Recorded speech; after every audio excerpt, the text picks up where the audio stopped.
and Cape Talk. But what we are talking about now is the health of African soils. An estimated 65% of soils in sub-Saharan Africa are degraded and unable to nourish the crops our chronically food insecure continent requires. This is according to a report by Montpellier. And to discuss this matter, we're joined on the line by Lindiwe Sibanda, who's the CEO of the Food, Agriculture and Natural Resources Policy and Analysis Network. Lindiwe, good morning and thanks for talking to us. Good morning, Tate.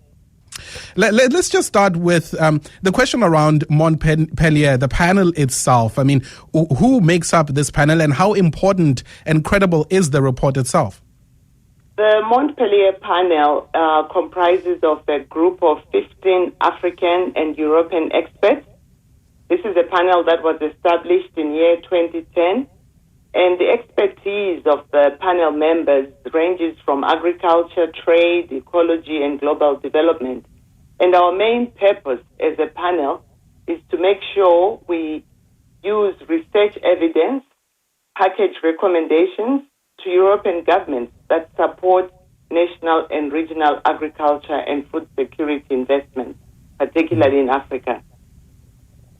What we have found with this report, I mean, very alarming, Lindiwe. Just to give us some high level, what exactly has it found and what does it mean for the African continent and sub-Saharan Africa in particular? Well, as you rightfully stated, already we have 65% of arable land that our farmers are using. That's already damaged.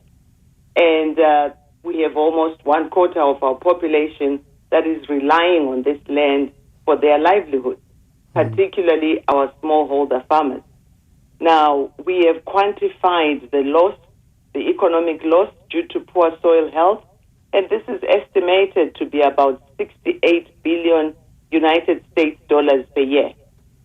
And that's an enormous amount of money, and yet we continue to farm, we continue to try and help our farmers improve productivity, yet the fundamentals have not been addressed, and that is to make sure that we have healthy soils from which we produce our food. Is there a place where we can attribute the reason for this ill health of the soils? Are we dealing with an issue of the farmers not being responsible? Does government play any role whatsoever in this? I mean, where does the blame lie?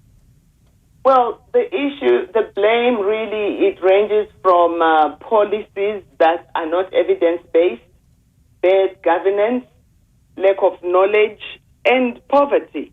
Because on one hand, we have researchers that are generating scientific knowledge and technologies that can then be utilized by farmers, but these are most cases beyond the reach of our farmers because they do not have the income to purchase those technologies and to sustain them.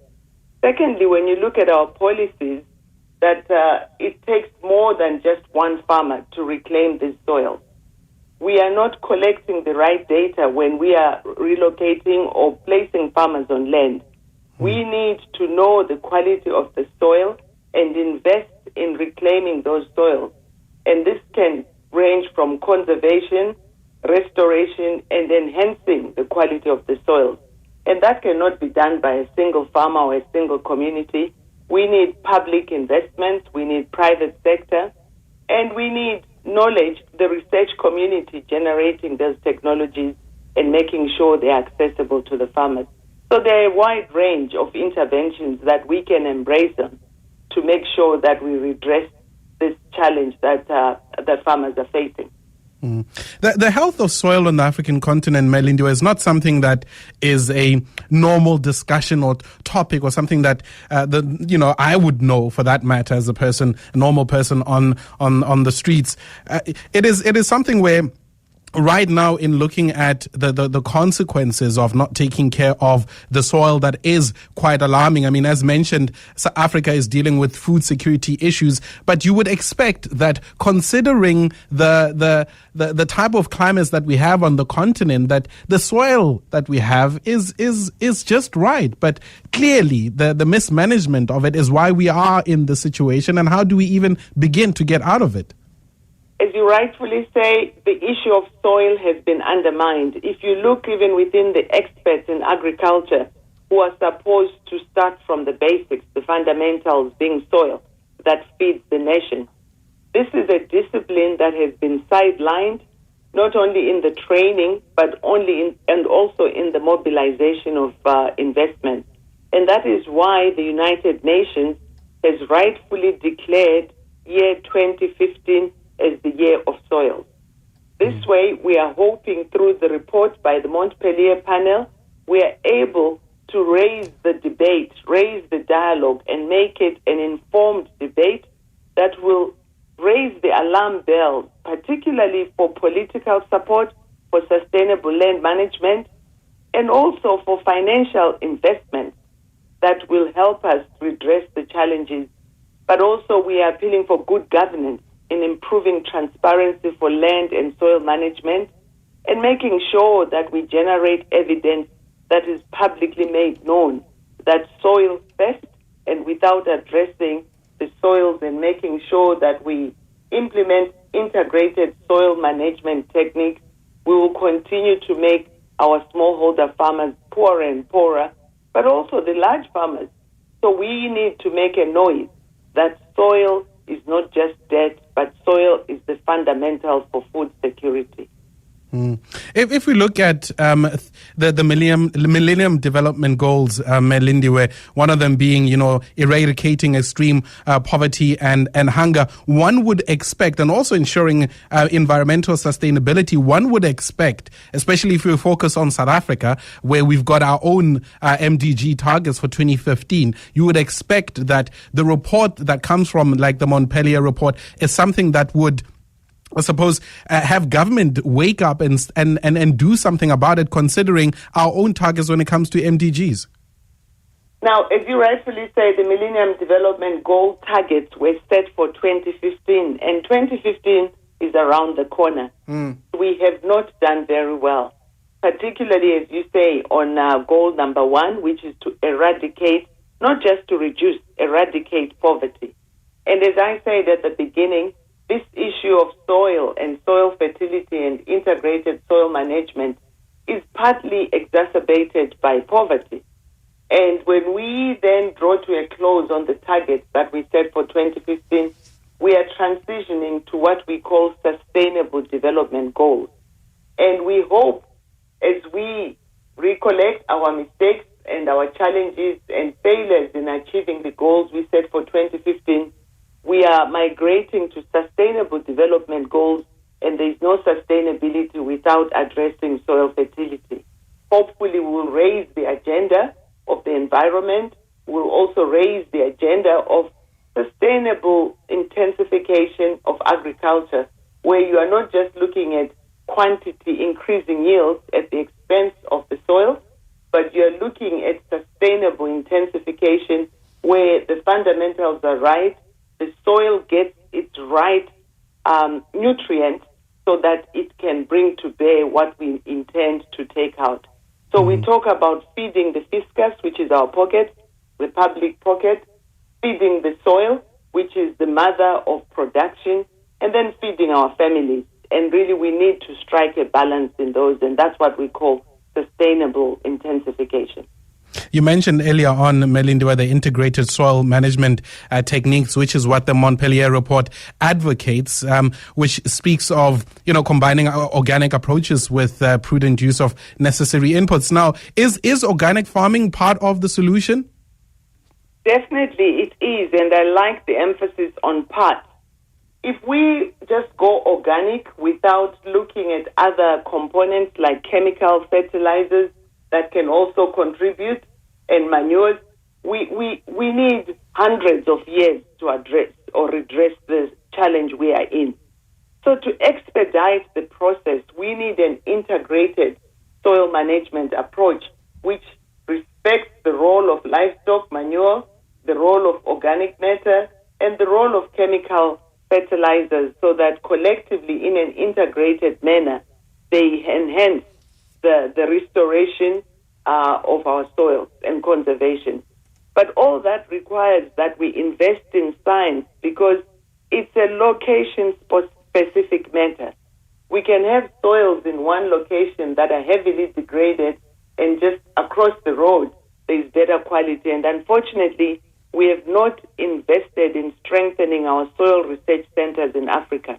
And we need to be collaborating with other centers of excellence in Europe, in South, in Asian countries, because what this requires is advanced technologies like geographic information systems that now allows us to map our soils, generate data, and inform the interventions that we then use.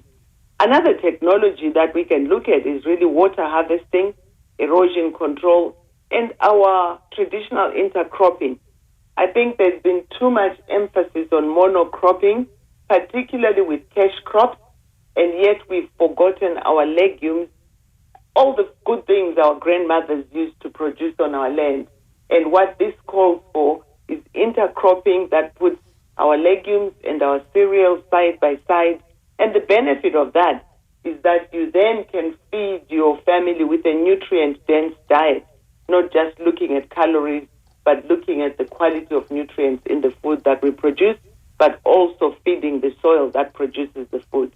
So there is a wide range of technologies, precision farming, that can all bring to bear, and also intercropping with trees. And there's a particular tree that has been highlighted, Fidebia, which sheds the leaves at a time when the soil needs the nutrients, and it provides nutritious mulch for our soils. So we need to look at a cocktail of technologies, and that's what we term integrated soil management. We can't just look at organic. We need to revitalize and expedite the recovery of our soil. These technologies, Lindiwe, that you speak of, in some instances, in some of the examples, would require resources, funding. Is there a distinction that can be made, or is made at all, when it comes to the Montpellier report between commercial farming and land used for subsistence farming? Well, you are speaking to one advocate who says that all farming is commercial. Right. If I take you back to many years ago when I grew up on my grandmother's land, we produced a diversity of crops, and this is that produce that sent me to school. True that. Now, True if that. we talk of farming as just subsistence, I don't know what we're talking about, because you need to buy soap, you need to buy your other needs that are not just food.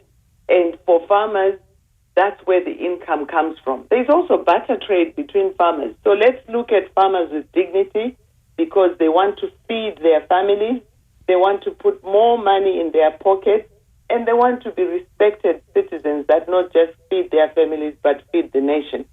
So a serious farmer is in the business of making money and also feeding their family and feeding the nation.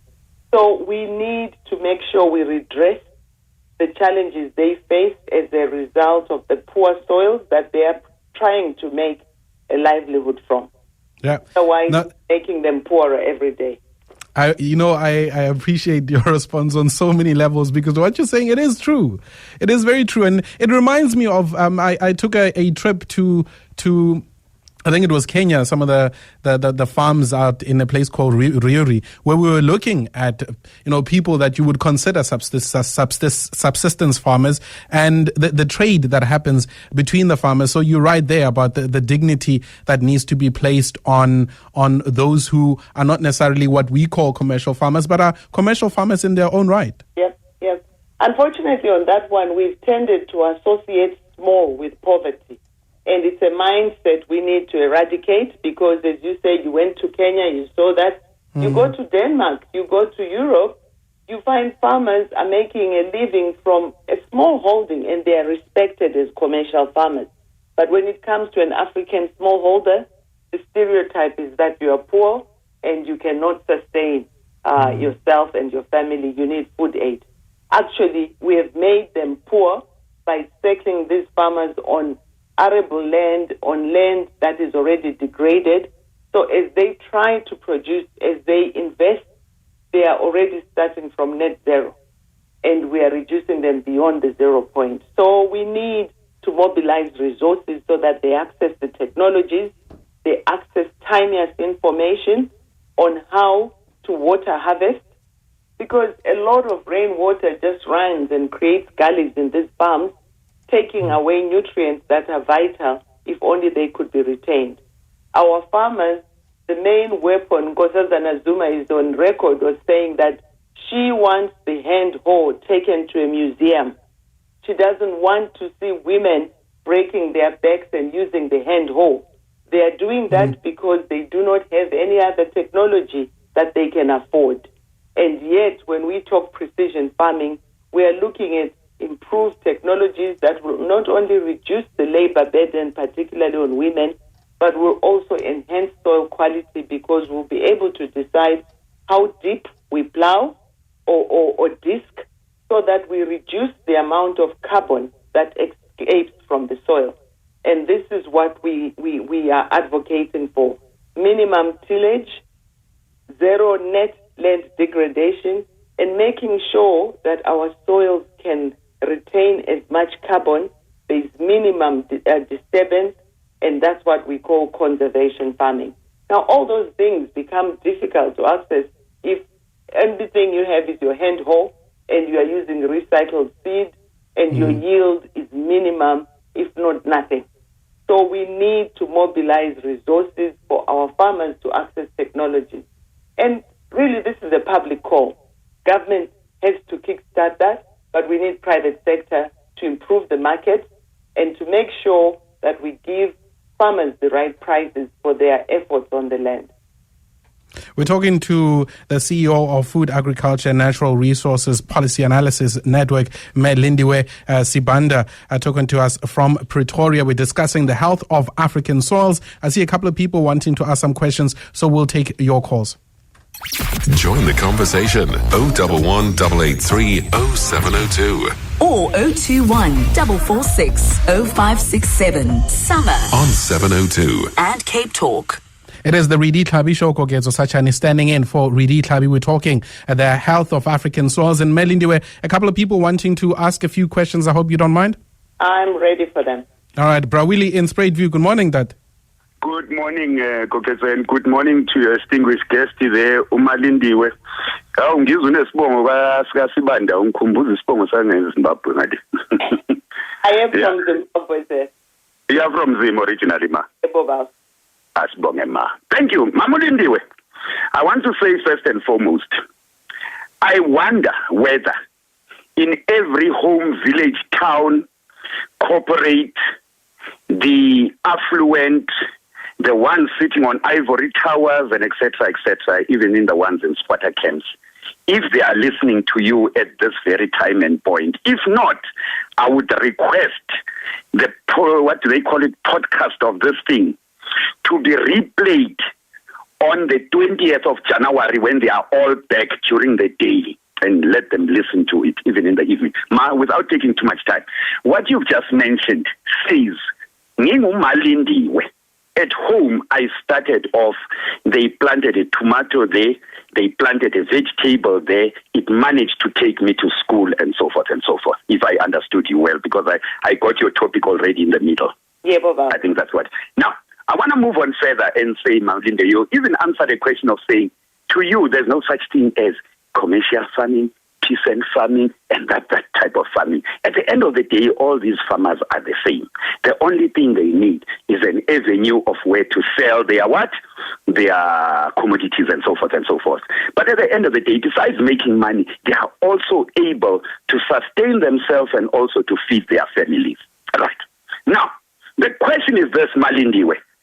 2 weeks ago, the topic you are holding, why I'm saying I hope this thing can be podcast, the topic you are talking about, it says you cannot do that thing inside a tin shack. It needs a piece of ground. It needs a piece of land. Land is the beginning of anything, of everything in life. Now, Lindiwe, 2 weeks ago, in EFF, Malema mentioned it. The whole of South Africa went into a frenzy of saying, how dare Malema speak of land? Don't talk of land. You're talking of the wrong thing. I say to you, Malindiwe, Mama, I take off my hat to you. And unfortunately, South Africans that are always talking, they will tell you that in Zimbabwe, they did this, how they are suffering, how wrong it is, and so forth. And it is not. Brawili there, thank you.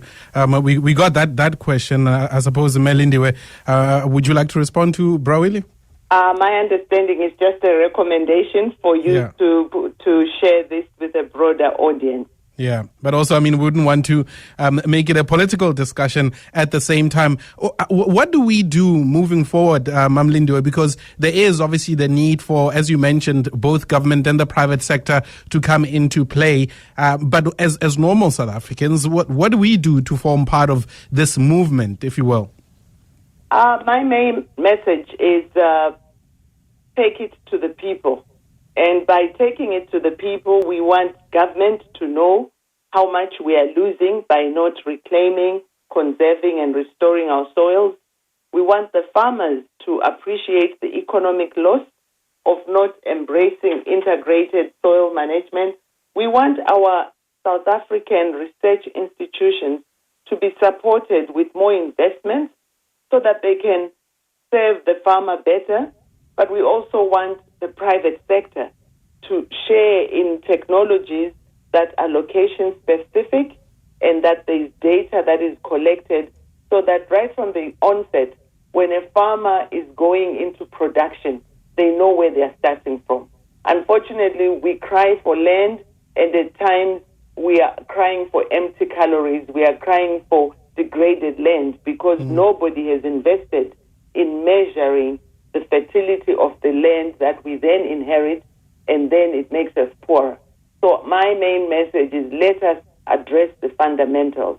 When we give land for farming, let us quantify what it is able to produce and start by benchmarking, and that will allow us to conserve, to restore, and enhance the fertility of our soil.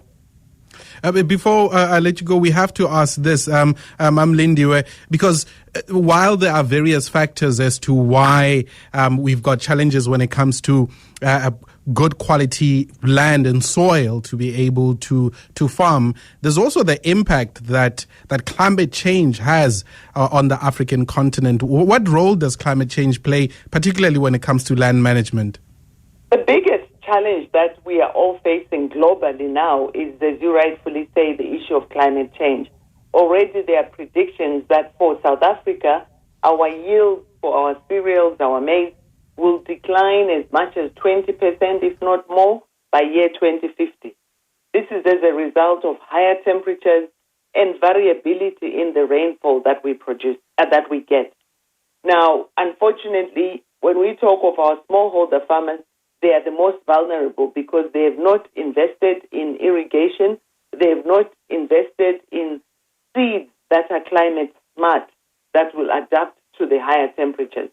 And we have not done adequate local specific research that will say in location X, what is science telling us about the impact of climate change by year 2030?